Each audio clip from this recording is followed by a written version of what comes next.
Pemirsa, perolehan pendapatan daerah khususnya dari pajak daerah Kota Denpasar telah mencapai 1,02 triliun rupiah hingga September lalu. Sementara target perolehan pajak daerah Kota Denpasar tahun 2024 sebesar 1,1 triliun rupiah. Dengan meningkatnya perolehan pajak, dana bantuan keuangan khusus atau BKK dirancang naik hingga 100% pada 2025 mendatang.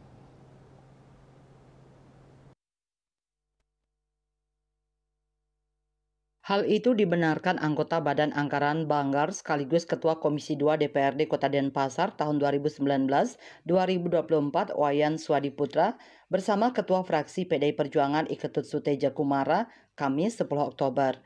Menurutnya, kebijakan umum anggaran pendapatan dan belanja daerah tahun anggaran 2025 serta rancangan prioritas dan plafon anggaran sementara sudah ditetapkan. Hal ini menjadi acuan untuk menetapkan anggaran pendapatan dan belanja daerah APBD tahun 2025. KUA PPAS juga mengatur kenaikan BKK dan dana insentif yang sudah disetujui Banggar DPRD Kota Denpasar. Swadiputra mengatakan kenaikan BKK dan insentif tersebut merupakan aspirasi Gusti Ngurah Jaya Negara dan Kadek Agus Arya Wibawa Jaya Wibawa sebelum melakukan cuti masa kampanye. Pihaknya mengapresiasi di anggaran perubahan penerimaan pajak daerah Kota Denpasar sudah mencapai 1,1 triliun rupiah lebih. Lebih lanjut disampaikan BKK yang diterima Desa Adat, Banjar Adat, hingga STT pada 2025 disetujui naik daripada tahun 2024.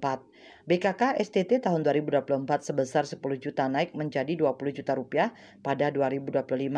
BKK Banjar Adat dari 10 juta menjadi 30 juta.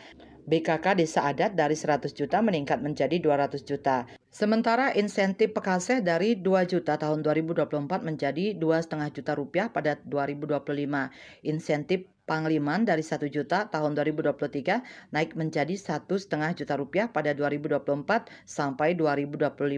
Bahkan Klien Banjar, Penyarikan Banjar sampai Petengan Banjar yang sebelumnya tidak dapat insentif akan mendapatkan masing-masing 1,5 juta pada tahun 2025.